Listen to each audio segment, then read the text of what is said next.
morning, Chiefs Kingdom. How we doing, ladies and gentlemen? Good to see everybody rolling in. Do us a favor, hit that like button real quick. That'll help this get out to more people. We'll have a good conversation today. We put up a post last night and asked what your concerns or questions or anything about going forward with the Chiefs. Like, what are you wanting to see the Chiefs do to right the ship? And a lot of you guys sounded off. And we're going to get to that in just a second. But real quick, we're going to shout out DraftKings for sponsoring today's live stream. The next great touchdown is coming, and you can bet on it. We've teamed up with DraftKings Sportsbook, which is the best place to bet those touchdowns. DraftKings has industry-leading live betting market availability, which feature dynamic odds that move with the game and more open live betting markets more often. So get in on the action and sign up using our promo code ACU right now. With DraftKings, the crown is yours.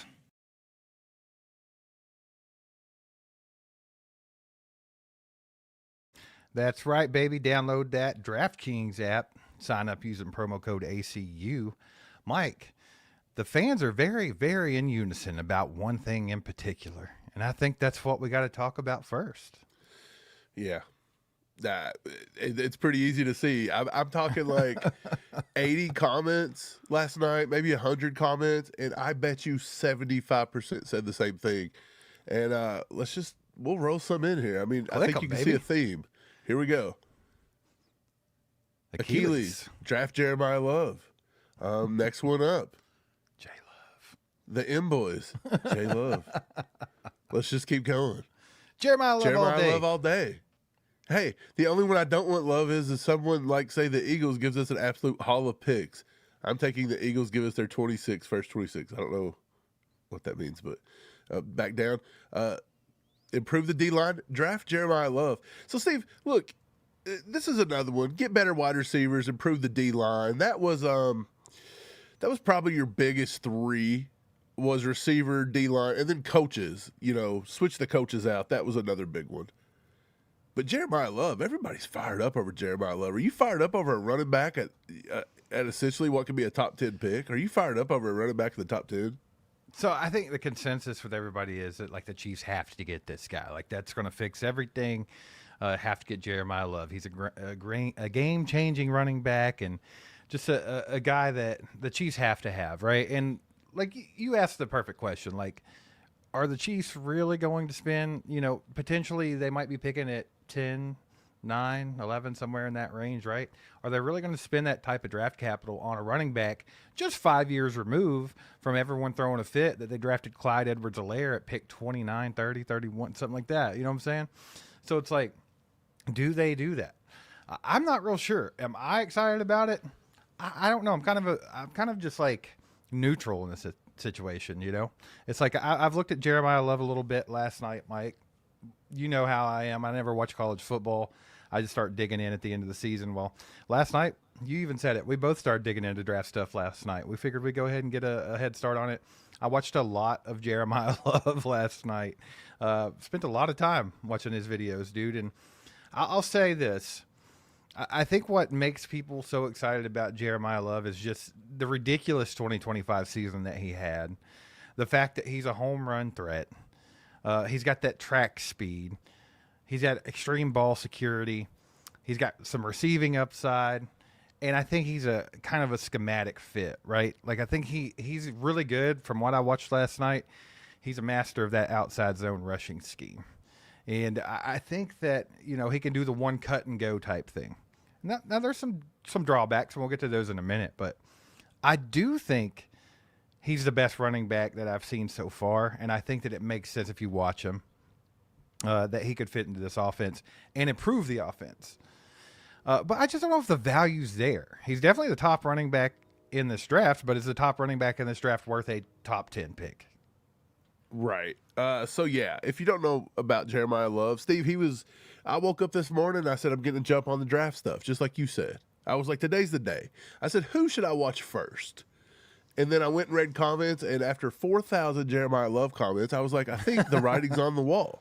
I think I'll watch Jeremiah Love. That's exactly what I did, right? Let's see what this is all about. Let's see what the hype is all about. And so I did a lot of digging first. I got his background. I did all that good stuff. So, look, if you don't know about him, He was a 4-star recruit from the 2023 class of Christian Brothers High School in St. Louis, Missouri. So he's a Missouri kid. He won Gatorade Player of the Year in Missouri. He also participated in track and field. He won the Missouri Class 5 state title in the 100 meters. He also did the long jump. Okay, so this year, like you said, in 2024, he started all 16 games. I watched a thing about Todd McShay. Todd McShay, he's a draft guy. He said that he's seen comparisons of Bijan Robinson. He don't want to say he's Bijan Robinson, but he says that he's shown signs of being Bijan Robinson. So I went and I watched a couple games. I watched a few games, and I actually went back and watched the game last year in the playoffs. I believe it was Georgia, if I'm not mistaken, which one it was. And he actually ran well. But this is what I'll say about this. He has a hell of an offensive line. Those dudes are road graders. I feel like you could have anybody in the country with have a little bit of speed back there. And and so he always had pretty decent holes. Now, there was a few plays where he got hit in the backfield. He made something great out of it. He's hard-nosed. Again, I said it last night. He's not going to make you miss. He's more than likely just going to run over you. I felt like he had light feet. I could see all of that. He was fast. There's no doubt about it. He was that home run threat like you mentioned. One thing I found kind of cool was he's never fumbled in his entire college career. So ball security is a thing. I thought he was a willing, and this is a big one, with a running back. I thought he was a willing pass protector. And we said before we come on here, Steve, you're not dropping a top 12, top 10, top 8 pick on a running back if they have to come off the field because they're going to get Mahomes killed. And I think this kid right here can do it. I think he can do it. Now, he needs better There's some hurdles sometimes. For him. There's some hurdles. Yeah, he needs better time when he drops his anchor sometimes in pass pro. But other than that, I mean, he's a dynamic guy. There's a lot to like there. I don't know if it's like the new draft era or not. I know last year it kind of changed when you had Marion Hampton, you had Ashton Genty. All these guys jumped up in the first round. But then you kind of look at the same. You go back and you look at 2025, Steve, at the and I don't have it here in front of you. You just have to take my word for it. You can take my word for it or not. But I went back and looked at the draft class from last year, and the highest rated players out of that draft class per PFF was not Ashton Genty. Omarion Hampton was up there, but he suffered some injury. Ja'Cory Koski-Merritt, that kid wasn't even drafted, was he? And if he was, it was like the 7th round, if I remember correctly. He led everybody. Like in all stats across the board, I'm talking like almost everything. And he was undrafted. So still, you see the two mentalities of, well, I've got to get the good guy like instantly. I've got to get the Genty. I've got to get the Hampton. But you've also got the Merritts and all those guys that didn't get drafted or got drafted late down the board. You even seen Quinshon Judkins fall. And he had a pretty good season. So it is what it is, man. I think there's two trains of thought here, and I'm having trouble justifying a top 8 pick on Jeremiah Love. Now, that could change, but at this moment in time, I just know how Andy Reid utilizes these guys, and it would destroy me to take a top 10 running back and then not use them. Right. So I think what you have to ask yourself, is Jeremiah Love a generational talent? Because you go back to some of these running backs, right, and you look at Saquon Barkley. You look at Bijan Robinson, which you mentioned, or you look at Ashton Genty. Those guys are generational talents. So these guys are getting drafted in the top 10 of the draft because people know, like, it's almost a guaranteed lottery ticket hit, right? Like, you know, when you scratch that little scratch off, you're going to at least get the free ticket. You're going to get your money's worth. That's what you get with those guys. Is Jeremiah Love that? I don't know. I have a lot more football to watch, and I don't know if he falls in that category because, Mike, that's an elite category. That's very, very few athletes hit that Saquon Barkley level to where you know for a fact like this guy's just going to be crazy. And I don't know if he's there, and we'll talk about it. And you mentioned some of the downside stuff. I think, like I said, he's got some hurdles to clear when it comes to the pass protection and everything. But I did notice from what I watched last night. Or keep in mind, I've only watched this guy on tape last night. I watched quite a bit, though, because he's the only one I really looked at. And he looked like a willing blocker. But he's definitely got some, refinement to do. Like he's got to figure out how to identify blitzes really well and everything, because he's got to protect Patrick Mahomes coming off a knee injury, right?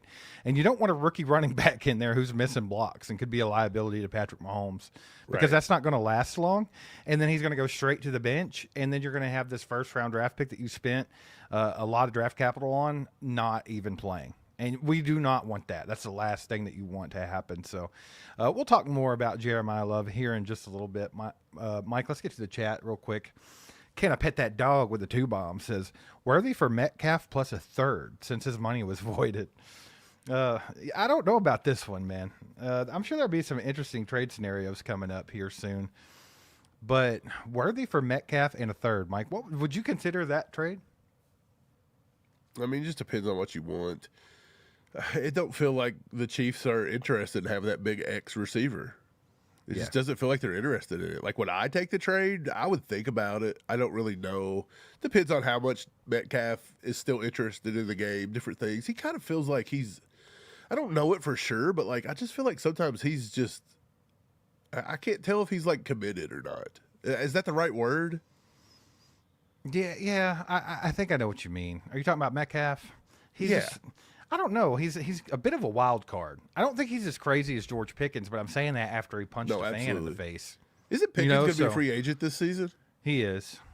I'm Do you sure think he's Brett Veach is going to shoot an offer his way? No, I don't think he could send him one that would make him. Why is Chiefs bite. Kingdom not fired up and horned up over him like they were for the last 4 I or just 5 don't years? think. I think there's some realization there. Like we can't afford to pay a guy like that. He's probably going to get a fat contract, I would say. And I mean, here's the thing about it, man. A lot of people are wanting receivers, and I did roll across a receiver last night while I was watching some Jeremiah Love tape. Not that they're related at all, but the kid from Iowa State.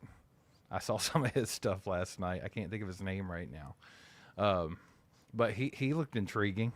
So there's some receivers out there that look fun and look great, but like it's kind of the same deal, Like, are we going to use these guys or not, or will Andy even play him his rookie season? Will he be another Jalen Royals, go to the bench for the entire year? I don't know. But as far as Metcalf goes, I think he's a proven guy. I think obviously he would be valuable. I don't know if you trade Worthy for Metcalf, though. I mean, Worthy's still on the rookie contract. Metcalf is not. And then obviously Worthy was your first round draft pick from 2 years ago. I don't know. That's interesting. I mean, I guess it's kind of whatever you want to do there, whatever your cup of tea is. But yeah, his money got voided. I guess he lost a ton of money smacking that fan, right? Like, I don't know all the specifics. Do you? Was that him? Yeah, Metcalf. Oh, well, I didn't even pay attention. I just seen something about it. I didn't really You're think so it was DK you're so Metcalf. checked out. You're so checked out. No, he got Oh, suspended that's right. for He 2 was games. calling Yeah. the guy was calling him DeKalen over and over again. That's Yeah, right. he's calling him his real name. Yeah. Dude, I kind of checked that over the past like 4 Can or you 5 imagine days. What's the getting Chiefs so playing? mad? Can you imagine getting so mad that someone's calling you your real name? You just smack them in the face. It's wild. But look, I don't know. He seems like a little bit of a distraction at times.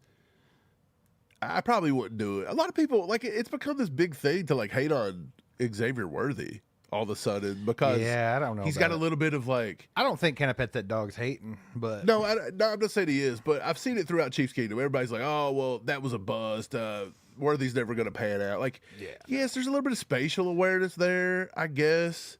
that he needs to work on. Other than that, man, I think he's going to be Other good. than that, I feel like he played all season. This was his sophomore year. It's usually a down season for everybody. And I mean, with injury, he didn't play all that bad. And plus, you got to remember, you're just never going to have those 150 target wide receivers, 1,400, 1,500 yards here. It's just not going to happen. The way the offense is ran, it just doesn't happen. Yeah, they don't focus on just one receiver. I mean, if they game plan just for Xavier Worthy all year long, imagine the numbers that he could probably put up. Do you know what I'm saying? But that's just not how Andy Reid does things. So it is what it is. Appreciate the two. Like though, I said, Can I out of Pet that draft class, he was like the 5th or 6th highest rated player this year. So Right. what more are we wanting? Yeah. Mike, we got Pops in the house with the 5 gifted memberships. Let's freaking go, old man. Appreciate you. And he's also been a member for 26 months because we're his sons. And he says, no to drafting a running back we won't use. We're drafting 9th now. as of right now. We need to draft either Reuben Bain or David Bailey, defensive ends. Trade back into the first round and grab the tight end from Oregon by trading McDuffie. I like that idea, actually. I like how old man. Chiefs fans, we're not even to week 18, 17. And all I'm seeing is like every Chiefs fan, Pop's included now, like we've already mapped out the whole franchise till 2030. Hey, that's dedication. Like we've just, you know, I feel like everybody's dug back into their own 2013 tricks. And we're like, let's tank for a draft pick. Look, brother, we're all accustomed to this. So when it happens, it's like, Dude, it's like they found their favorite sweater from 2012. Yeah, it's like like they're that loving old friend. It's like that old friend that you haven't seen in a while. I don't know how in the world people have flipped their switch from fighting for a three-peat last year to wanting to tank games the following season and be excited about it. Like, I've lost all excitement for tanking games. Like, Yeah. Steve, does it matter if you pick number 10, number 9, or number 8? I'm Hell no, sure. it I don't. mean, obviously, I guess it does a little bit, but I don't really care. It's very minute. I made the point today, and people Minute. said, "Oh, so much slander. There's so much slander on, Eric Fisher." I pointed out that in 2013 we had the number 1 pick, and we took Eric Fisher. That was probably not the right pick. Okay, Right. not saying Fish was bad, but we got him at pick number 1. That's okay. wild. That's in a wild. bad draft, and again, we're getting the highest pick we've had since then in what is already known as a weak draft class. So why are we tanking to get to the top? And then otherwise, guess who we picked number 63 in that class? Travis Kelce. So it don't matter if you pick number 1 or you pick number 63. You'll find the Hall of Famer, the greatest to ever do it, at 63 sometimes, not number 1. So higher the pick doesn't always mean better player all the time. So I just can't get in the mind frame where we're like, I want to tank. I seen some guy today said, I hope we lose by 30 this week, so we tank. And it's like, dude, we're playing the Raiders. I don't want to lose to the freaking Raiders. They're not for one spot in a draft pick. I can't handle that, right? Dude, I didn't want to lose none of these games. Like, do I care if we picked 8 or we picked 14? No. Yeah. Like, you're going to get the same style of player. Yeah, not a huge deal. But no, this idea is not bad. Mike, you actually said you watched a little bit of Reuben Bain last night, right? This morning, Reuben Bain, it's funny that Pops brought that up, but Reuben Bain was the first defensive player I watched. Jeremiah Love was the first offensive player I watched. And what I see from Reuben Bain was that he's just super versatile. 6'3", 275. I believe that's a guy that he held up really well on the run when I watched him. I don't think he's an amazing, like, freak athlete or anything. But honestly, at 6'3", 275, and the way he held up against the run, I think he could be a Spags type guy who could go inside, outside. There was little things like that. Now, I don't know if I'm even into that anymore. I kind of just want to get a nice edge rusher from the, just plays on the edge, and that's all he does. I don't know if I want guys to run around and go inside, outside. But, I mean, that's what Spags wants to do. So, I mean, he's a stocky kid. He was pretty big. He plays low. He's explosive. So, I mean, there was things about him I like. I think when it's all said and done, unless he bombs, pro days, personal workouts, the combine, if he don't bomb those, he's probably gonna be I'll say probably a top 6 to 7 pick. So we may not even get a chance to get him if we pick number 9 or 8. Yeah. You never know. You know how the value is on those edge rushers. So, I mean, if he's That's what I keep telling you. Everybody's like, well, who's a good edge rusher that you guys speak of? Like, because I'd made the poll about trading up for an edge rusher. Well, at the end of the day, you've got at least 2 or 3 that people are talking about right now. You've got Reuben Bain. You've got Cassius Howe from Texas A&M. You've got Keldrick Falk from Auburn. You've got a few of these guys. You've got the kid, I don't even remember his name, but there's one that plays for Alabama that transferred over from somewhere. You've got the kid out of what's his name, from Clemson. There's a kid out of Clemson that plays pretty well. But the thing is like, once you get into the draft process and you get to this offseason, you start getting to the games, you start getting to all the combines and the pro days, the defensive ends are going to fly up draft boards because they're important positions, right? Right, yeah. So you're always going to find 3 or 4 that just stand out. And even if they're the most mediocre, if they're the best one in that class, they're still going. Correct. Yeah, that was my point. Ron with the 5 bomb says, I used to coach football at my old high school, Parkway South, and we played Jeremiah Love when he was at CBC, and we didn't have an answer for him. Yeah, I'm sure. It's crazy to think, like, Mike, just from like our high school football days, I guess, you know, the athletes that really stand out are just like ridiculous in high school. Like, think about Jeremiah Love dominating college, and then think about him in high school. It's probably hilarious, right? Yeah, Like, absolutely.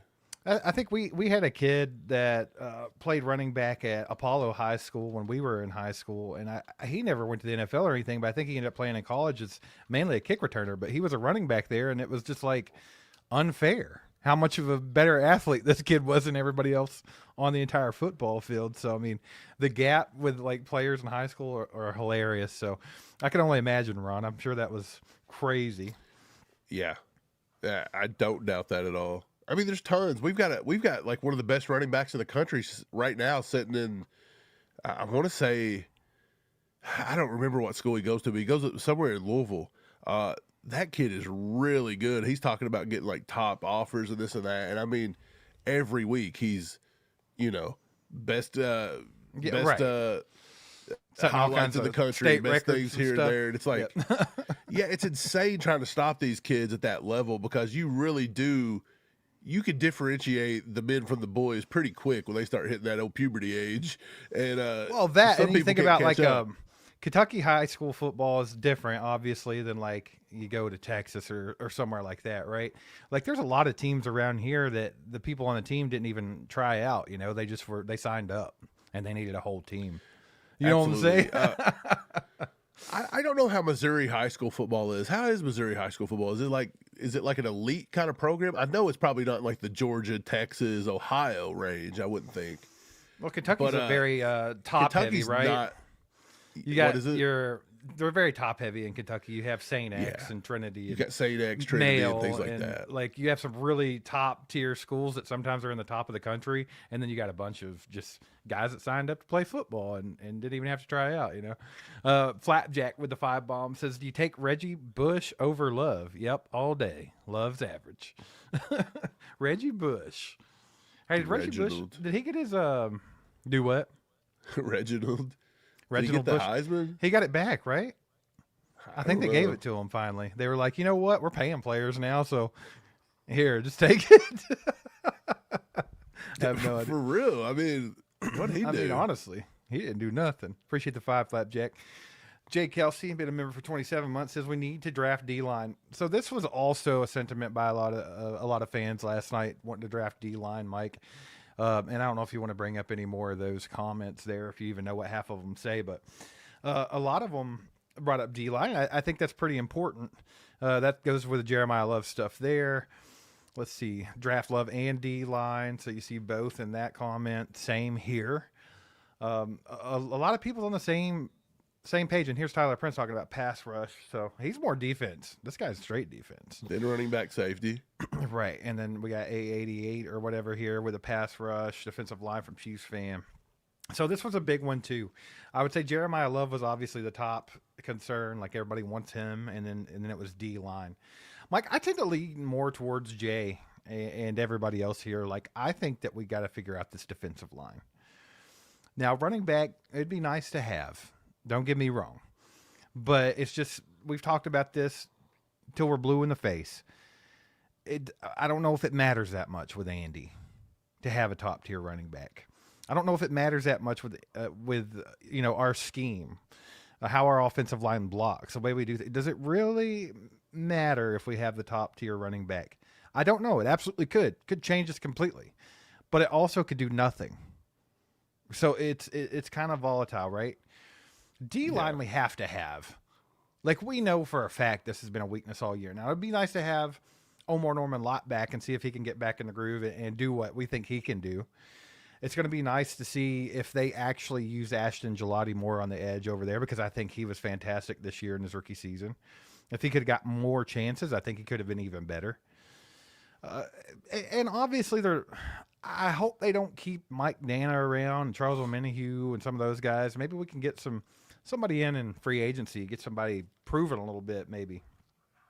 But they definitely have to get some depth there, because our defensive line was pretty bad all season long. Just zero pressure on quarterbacks for the most part.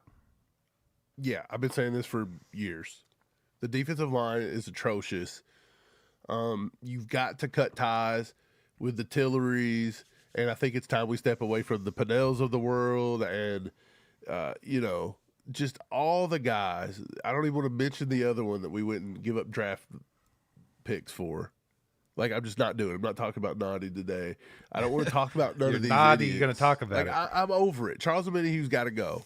I think Mike Dana could probably go. I think that's a way to free up some money. We have to get 2, 3, 4 guys back in here that can play this defensive line position, which means you're going to either pick one high and one low. You're going to double dip in the mid rounds. You're going to have to go to free agency. You're going to have to do something. Undrafted free agent. I don't know what you have to do, but you've got to do something to create some pass rush juice because Chris Jones has been doing it all himself. George Karlaftis, he's now going into his 5th year, and yes, he's good. He's one of the better pass rushers in the league, but he's still just a serviceable number 2. Like, we need a top-tier number 1 guy. Now, here's the thing. Out of this draft, besides Ruben Bain, I don't know if there is somebody. And Ruben Bain is even going to come in, and you're going to see everything about this kid because he has short arms, okay? That's all I've been reading about so far. So I took it upon myself to go back and look, and I mean, his arms, yes, they might be short, but go look at all of the all-pros. Yeah, go look at the all-pros from the NFL this year. There's only one that's got long-ass arms, and that's Myles Garrett. And, I mean, nobody's got 36-inch arms or whatever he's got. The rest of them are right around that 31, 32 mark. So there's really never been any correlation to longer arms create better pass rushers. Nick Benito don't have long arms. That was one reason he fell. Ready to say, I'm excited to see if there's some little diamond in the rough in this draft, like a Nick Benito or something. Me too. I'm ready to dive in because what I see so far with Ruben Bain, David Bailey, Cassius Howe, Keldrick Falk from Auburn, even Joshua Josephs. These are all, well, not Falk. Falk's a big guy, but Bailey, Howe, Josephs, those dudes are all these little tiny outside linebacker, pass rusher, stand-up backers off the edge. It's like we already know the Chiefs ain't going to use them. You can just about knock every one of them right off the board because we're never going to take a pass rusher. Like, you might look for us, Ruben Bain is probably on the board. Falk's probably on the board at 6'6", 285. He's probably there. TJ Parker was the one from Clemson I was saying, from 265. He's probably there. They're all rather short. But I guess 6'3" is the new, I guess Mike Dana. What's Mike Dana, like 6'3"? Maybe. So, I mean, you don't have any, like, freak, like, giants out there, but yeah, it is what it is, man. But we got to get some some edge rushers, and I don't know if we can pay these guys. Yeah, Flapjack with a 2-bomb says draft an edge rusher just to drop them into pass coverage. It's so funny how the Chiefs... Oh, yeah, you're going to do that too. The way Chiefs do things, there's always like a counter to every point that you can make. It's like, let's get a running back. And it's like, Andy, don't run the ball. It's not going to matter. It's like, maybe when you get an edge rusher. Well, Spag's just going to drop them into pass coverage. It don't matter. Yeah, they won't even get the quick twitch ones. Right. Let's get a guy that can get a lot of pressure on the quarterback from the middle and on the defensive line. Well, they're just going to add 30 pounds to him and see if he can just stop the run. Right. Let's get a new corner. Oh, cool. We'll play a 7th-round pick every day before we'll play like a top-tier guy probably sometimes. Let's draft a wide receiver. They're going to Sky Moore him. They won't let him play. They'll let him return punts. He's probably never done it before. Yeah. Like, you could always make an argument. That's how odd this offense and this coaching staff has become. Now, I don't know. To me, the only reason I think that this has all worked, this crazy disaster we have that, like, everybody thinks is like this perfect design, I literally think it's all Mahomes holding this thing together. Yeah. Like, if Mahomes was not on this team for the past 9 years, do you really think this craziness is winning, like, if you think about the patchwork rosters that we've had over this last 7-8 years, like, a lot of people want to point out, they're like, well, Patrick Mahomes had Tyreek Hill and Travis Kelce, and it's like, please name me one other person outside of those two. Like, we've had some pretty, like, patchwork rosters, like, on both sides of the football. So, I mean, you might be right. You might be right about that. Ron with the 5-bomb, answering your question about Missouri high school football, says pretty top-heavy. CBC, Blue Springs, Kirkwood, and a few others are the top schools. That's pretty much how it goes in Kentucky, man.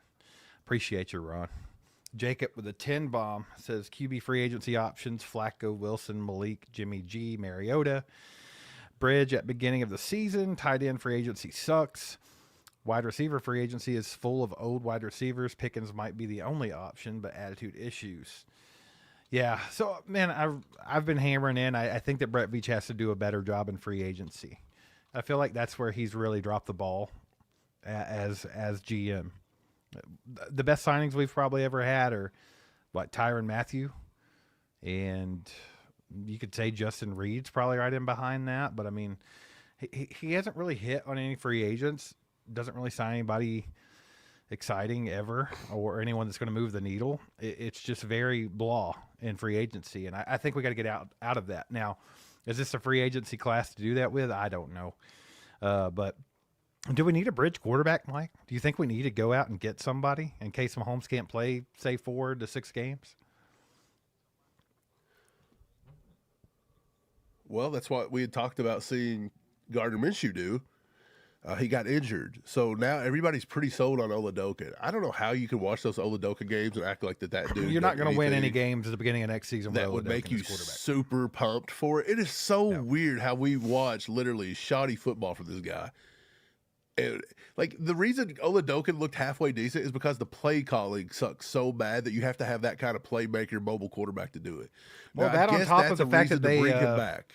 They only pass the ball like 20 times a game with him too, you know? Right. So yeah, it was pretty bad. It's the most run heavy Andy Reid's ever been in his life. So I do think they have to go get a nice backup quarterback. If he has to start early, he has to start early.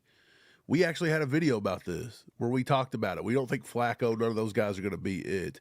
Malik Willis just got hurt yesterday on a non-contact throwing injury. He's been nothing but a walking injury. Mariota he seems kind of intriguing to me because he can get out of the pocket and make it work. If he can play within a system, you see Mariota do okay with the Commanders. What about Jimmy Russell G? Wilson is just an older whatever. He can run an offense. I don't know what he really offers you. What if you go complete opposite of Mariota and Wilson running around and you get Jimmy G, just a guy that's going to stand in the pocket and just throw the football? Like, do you think that could work? Maybe so, but not with the way we run our plays. Not with our play calling, not with our system. I'm hoping that Patrick Mahomes' injury is going to force Andy Reid and them to take a step back from all this RPO crap. I'm hoping it's going to change the philosophy of how they do things rather than just put it all on a mobile quarterback to just create. I'm hoping they start to do something a little different. I bet if you hold your breath, you're going to turn blue, though. Because Andy Reid, they have shown no signs of being the most unstubborn people you've ever seen. Yeah, so... dude. It's not going to probably happen. Yeah. Tight end free agency. Is Kyle Pitts a free agent for real this year? Because I know that's the one that everybody's excited about. Pitts be a free agent. He's wanting his market value is around $15 million per year. Mm-hmm. That's wild. It's pretty wild. Yeah, I don't know, man. I don't know, but he also goes on with another 5 bomb. Running back free agency is deep. ETN, Hall, Gainwell, Walker, Robinson, White, Algier. Mike, you've always liked Tyler Algier. You've been saying that we should go grab him for the last few years, right? Do you still have any interest in Algier? Or I know we talked a lot about ETN last season, how that would have been a good trade target for the Chiefs. Do you like any of these guys? Do you like the idea of going free agency for running back and then drafting the rest of this, or what? What do you like? I don't mind the running back for free agency because I tell you, sometimes I don't feel like I'm sold on a top 10 running back just yet. I don't feel like it's that valuable of a position for the way Andy Reid runs an offense. So for me, the market value on Travis Etienne is going to be about $7 million a year. That's not that bad. He's 27 years old. Javonte Williams, $7 million a year. He's not that bad. He's 26. Like, they're not that bad. Breece Hall, he's going to be 25. He's going to want about $11 million per year. There's people out there like, we have to sign him. 4 years, $45 million. And then I'm like, well, that's a lot of money. And they're like, well, Jamar Chase makes $150 million. Okay. Hey, well, he's not Jamar Chase. We ain't paying a Jamar Chase type wide receiver anyway. Like, you can't justify that, yes, $45 million is cheap in comparison to other playmakers because the Chiefs aren't going to sign that no matter what. You know what I'm trying to say? So you can't say, well, Breece Hall's cheap at 4 years, $45 million. Look at what Justin Jefferson makes. Can't do that. Like, we can't afford it. So I don't see anybody here that they could do. I would think Kenneth Gainwell would be a fun little toy that maybe you could do, maybe kind of like the Jerick McKinnon thing. But at the same time, if you're going to let Brashard Smith have any run in Kansas City and not keep him on the bench, you don't want a guy like Kenneth Gainwell. Like, you want Brashard Smith to start getting that stuff. I think you probably 1 year Kareem Hunt back. And then if you go look at any of your other ones, there's not a lot of great guys out there. Rashad White's coming up this year. Again, he's going to be about $7 million per. That's a $3 million cheaper per year than you would get Breece Hall. I don't think I guess Breece Hall's more dynamic. I think the thing is like, we're not just wanting running backs, though. People aren't just wanting running backs to get a running back, like a better one. People's wanting a dynamic playmaker running back. And beyond maybe Breece Hall, I don't know if the free agency does it. But to answer your question, yes, I would still be interested in certain running backs off that list. I really would. Like, so if you told me like Tyler Algier, if you say, oh yeah, you can get Tyler Algier, we'll draft a running back. Maybe we trade down, we take another running back like the 5th or 6th round. This is a deep running back class from what I've seen so far. The running back may be one of the deeper positions I've seen. So lots of several 100 top 150 players there. Are you talking about the draft or free agency? Yeah, the draft. So yeah, there's guys that you could get maybe round 4, round 5 that could potentially be round 2s or round 3s in other drafts, and then add like a Tyler Algier. I think I would be fine with that if you could give me like a monster pass rusher that I know was going to be effective in the top 10. Yeah, appreciate the 5, Jacob. Guys, real quick, just want to thank everybody for being here. Hit that like button if you haven't already. If you haven't subscribed to the channel, you should totally do that. #1 Independent Chiefs channel on YouTube. Be a part of it. Let's grow this thing. We got a lot of off-season content coming up as our season is effectively over. We do have a Raiders team to beat this week, so we'll talk a little bit about that going through the week. Whatever kind of game we may see there or what's going to happen, who knows. But a lot of people's moved on, and we're talking about other things as well. And we're going to continue to do that. Real quick, want to shout out Zarda for sponsoring today's live stream. Get over to Zarda. Get yourself an $11 lunch, baby. They do that Monday through Friday. You can get over there from 11 a.m. to 2 p.m. and grab you a lunch for $11. You can't beat that. Get the Ashton Gelati KC takeaway. What a delicious sandwich. They sent us some of those, and I'm telling you, dude, they're totally worth it. Get over there, grab you some. They got wings, and they got the top sauces in the game. So get over to Zarda and grab yourself some food. You won't regret it. Let them know ACU sent you their way. And Mike, let's switch it up. Let's switch gears a little bit. Let's talk about the NFL as a whole after yesterday, because there was football yesterday, right? We didn't care that much, but there was some.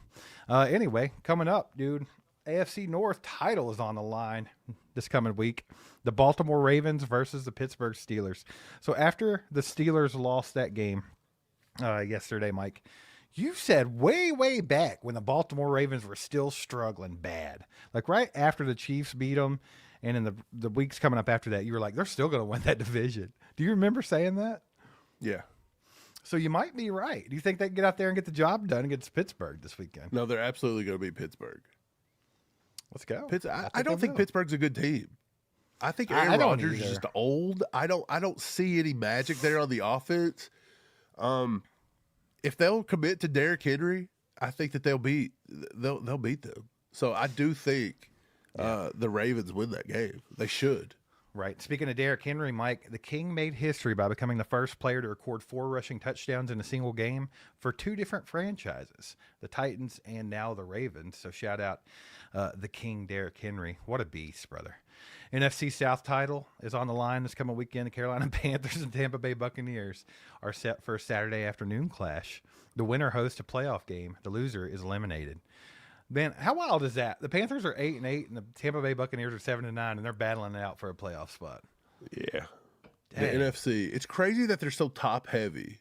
Yeah. As in, their top 2, 3, 4 teams is more than likely going to win the Super Bowl over the top AFC teams. I would think so right now. But that bottom is just trash, bro. It's rough. The NFC #1 seed's on the line this coming week too. The Seattle Seahawks and the San Francisco 49ers will battle it out. for home field advantage throughout the playoffs. Seahawks are at 13-3, and the San Francisco 49ers are at 12-4. What happened to the Rams? Where did the Rams fall? What happened there? I was thinking that they might be in that contention there, but I guess Do not. they even play this week? Sure. I don't know. You're not doing bye weeks this late. Okay, the the Rams are 11-4, so they're just a tick behind everybody else. I still think the Rams might be that Super Bowl team this year. I don't know why I got that. I think it's kind of crazy that the Seahawks have been able to win so much this year with a new coach, I wasn't new expecting quarterback, it. Sam Darnold. Like, really? Like, where did this guy come from? I wasn't expecting Like, he it was at all. horrible. I guess it just Well, shows you I how mean- bad the Jets really are. Well, no, I mean Darnold. He did well in was it Minnesota for a minute? Yeah, Like- last year. Yeah, so I mean, like he started to come on. So But honestly, I don't feel like he was that good of a quarterback. right, That he would now go to a new franchise with a new head coach and do it again.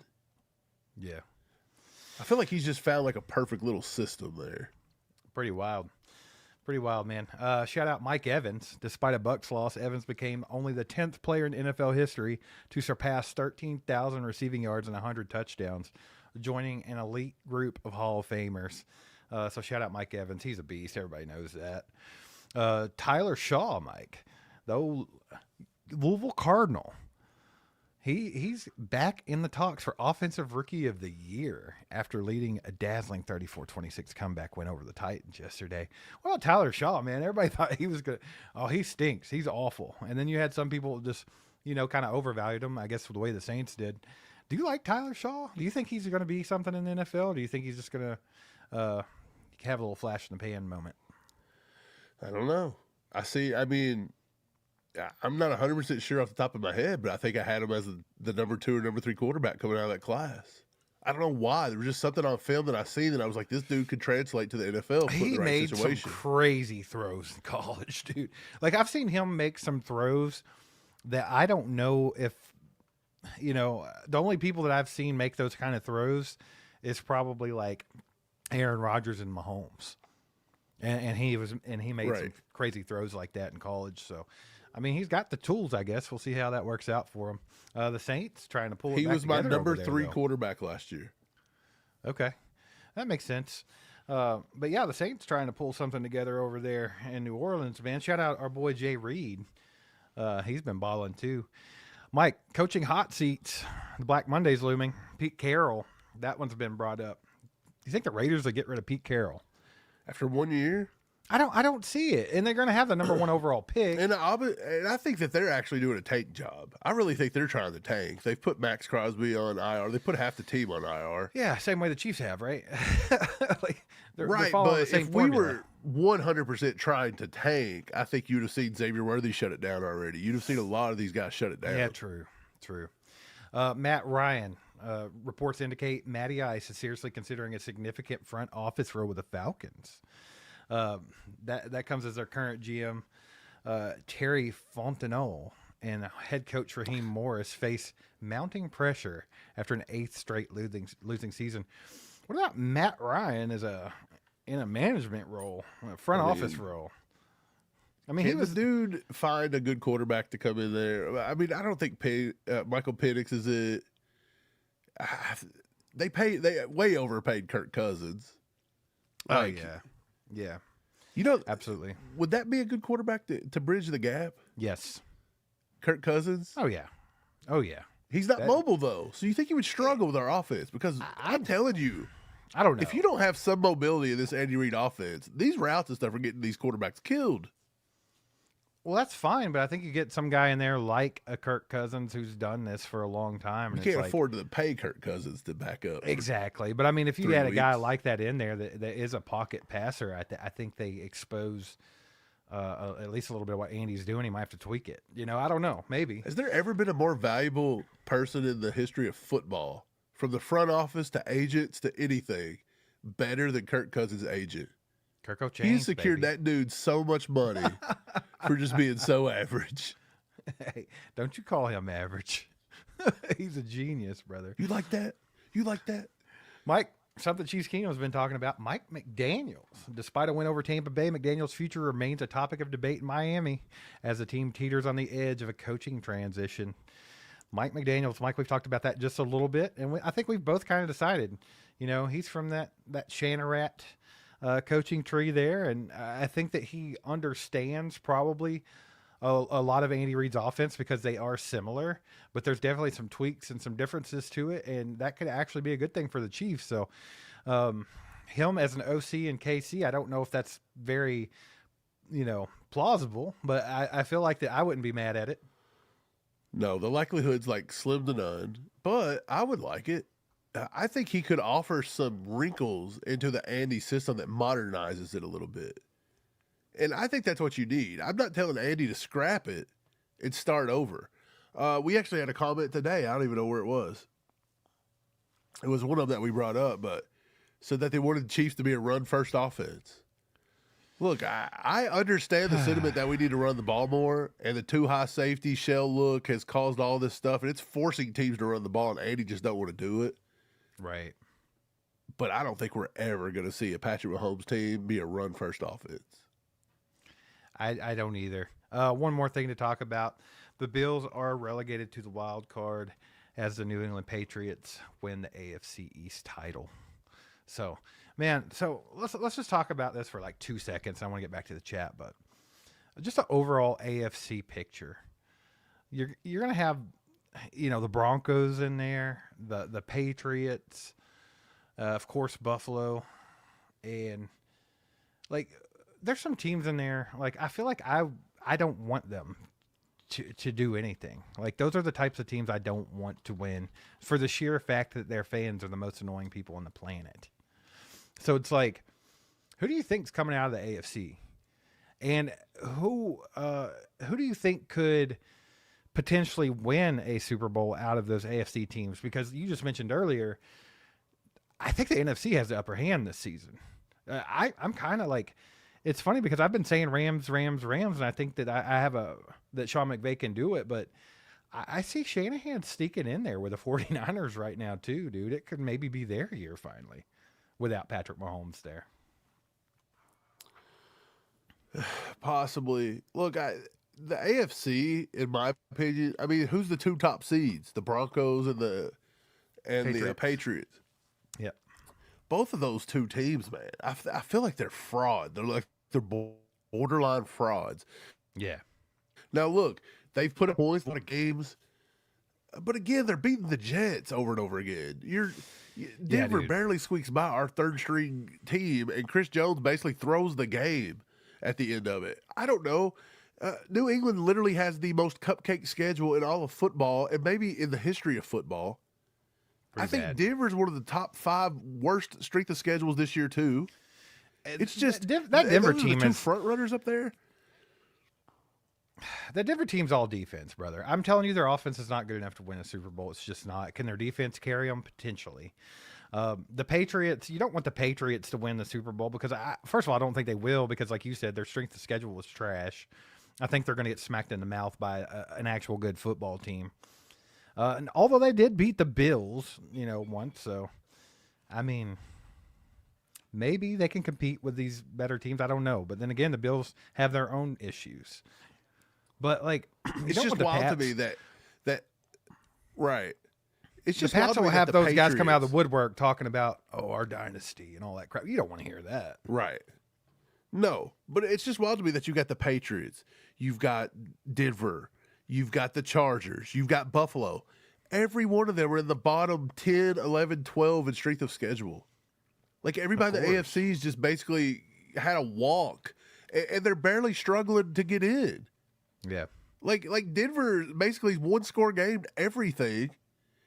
New England's been blowing teams out, but I mean they've literally got one of the most historic crappy schedules you've ever watched. It's one of the worst I've ever seen. Like they have literally, it's cupcake by definition.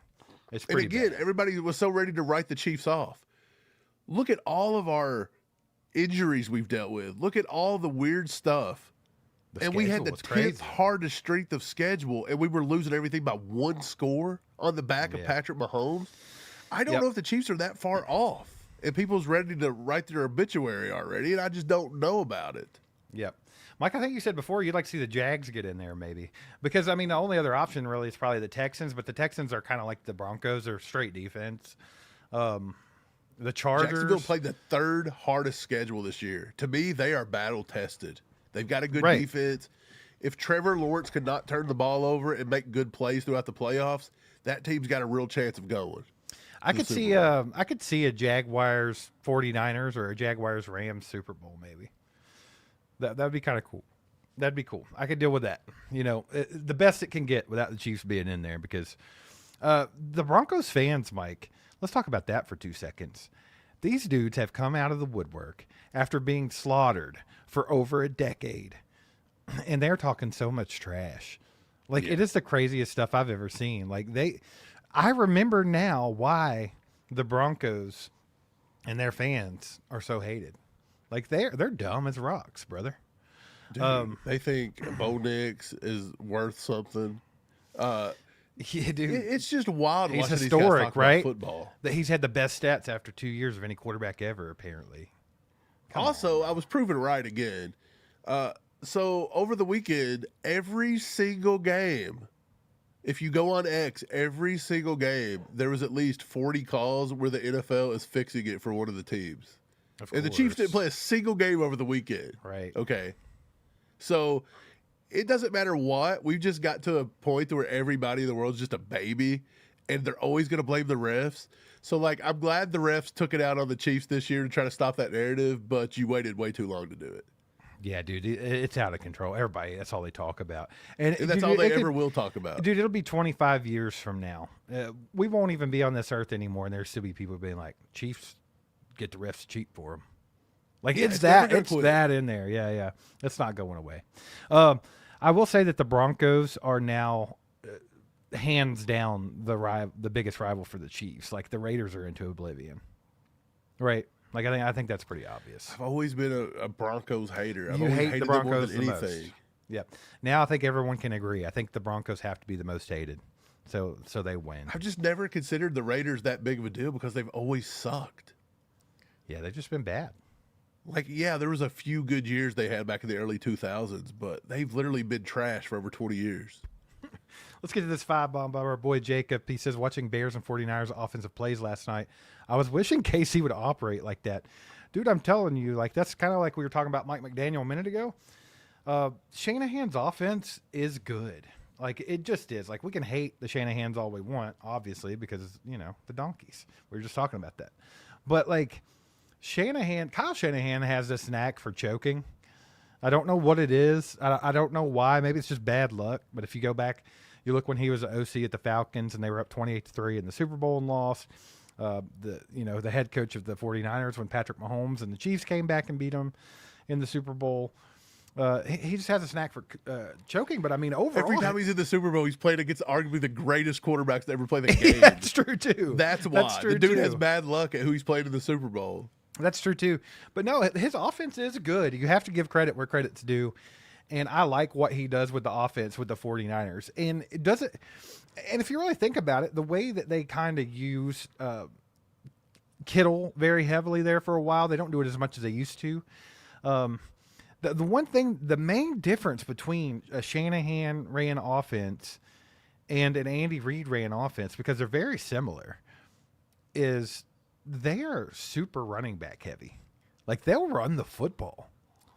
Yeah, and you can't get Andy to do it. You can't get Andy to do it. That's the biggest difference I've noticed. Do you think if like Mike McDaniel also ran the football quite a bit in Miami? Of course, they had Devon Achane, but like He was the fifth highest, I believe, off the top of my head, the fifth highest yardage of any running back in football was Devon Achane. of course, So they Yeah, run the football. exactly. So if you get Mike McDaniel, who has that in his blood, you know, he runs the same style of offense. It's that West Coast spread it out. Let's do this. Let's do that. Just like Andy Reid, but he'll run the football. Do you think, man, maybe that could be a great marriage? Get Mike McDaniel's goofy ass over in KC, baby. I think it'd be fun, honestly. What's kind of going back to the main point of this entire show.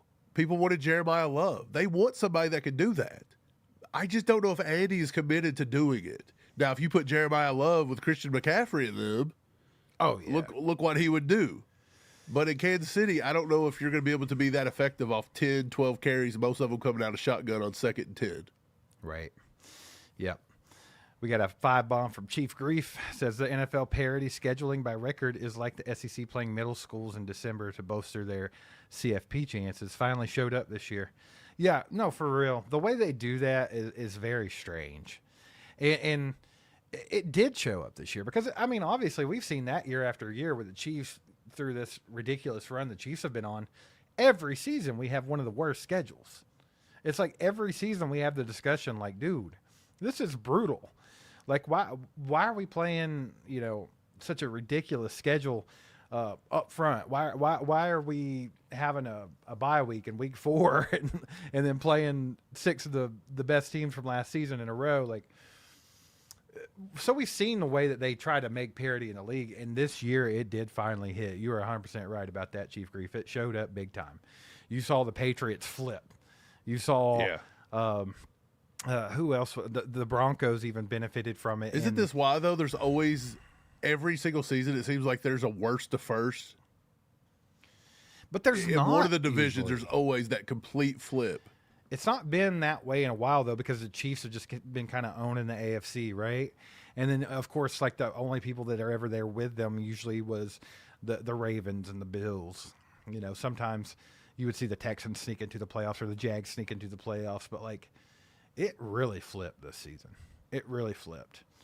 And I think you saw it heavy. And that's what's funny about it is, like, how will that work out, Chief Grief? Because if it flipped the season finally and you finally saw it happen and do what it's designed to do, now that the teams that were on the good end of everything, like the Chiefs, if they get to draft at a higher position and they were to hit, does it just flip back? I don't know. I think it's a weird way they do. Well, the scheduling's supposed to do that, but I'm pretty sure everything on our schedule is set next year but 2 games. So by us finishing this low, it's only really affected 2 games. And I'm almost positive one of those 2 games that we'll pick up is probably going to be like the Bengals. And I mean, think about it. They're a decent defense away from Joe Burrow having them in like AFC championship contention almost. Yeah. Perry with the 2 says the Pats have 1 win versus teams with a winning record. I'm telling you, dude, they're very susceptible. I feel like them and the Broncos are very mouth. susceptible to getting beat in the playoffs. Absolutely. They're vulnerable. They will be.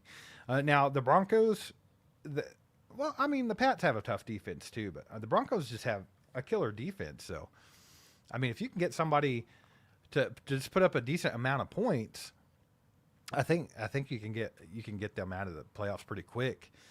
Like even Buffalo, if they were to draw Buffalo, I mean, Josh Allen, I think now he can suck with the best of them. We've seen that recently, but I think he can also create enough points, even if he has to use his legs or whatever, that they could knock the Broncos off. Because the Broncos are not going to put up a lot of points. They're just not going to do it. Well, I feel like in a year of parity where anybody can beat anybody, once you get to the playoffs, guess what? Anybody can beat anybody. That's the way it is.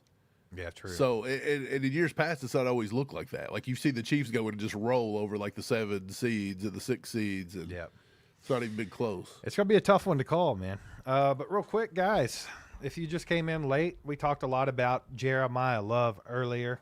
A lot of Chiefs Kingdom, they think that's what the Chiefs need to do this offseason is make sure we draft him and everything's golden. We also talked about some other things the fans want to see, padding up that defensive line and everything like that. But yeah, get back and watch all that at the beginning if you want to. Appreciate y'all being here today. Do us a favor, hit that like button on the way out if you haven't already. You can subscribe to the channel if you haven't done that. Also, you can become a member. We'll have a members-only live stream coming up here in the next couple of days. We're trying to wedge some time out of the next couple of days to be able to get that accomplished. But if you want to be a part of that, you can become a member at join.allchievedup.com or hit that join button at the top of the chat there. It's only $4.99 a month. Totally worth it. We'll probably give some good stuff away on this members-only live stream. You can also hit up the merch, guys. There's 2 days left on our merch sale on our site, merch.allchievedup.com. It's Chiefsmas is the promo code. It gives you 15% off the entire store. And also the Chiefsmas shirts, the Merry Chiefsmas shirts and hoodies will be coming down at the beginning of the year too. So if you want to snag one of those on sale and have it stashed for next season, go get her done. There's also some nice hats and things like that over there. Shout out Zarda and DraftKings for sponsoring today's live stream. Download DraftKings, use that promo code ACU. And we'll talk more Chiefs football this week. We'll have a podcast dropping tomorrow. So watch that bad boy. Click that like button, share it with your friends and all that stuff. You guys are awesome. We'll see you next time. Go Chiefs. Wow.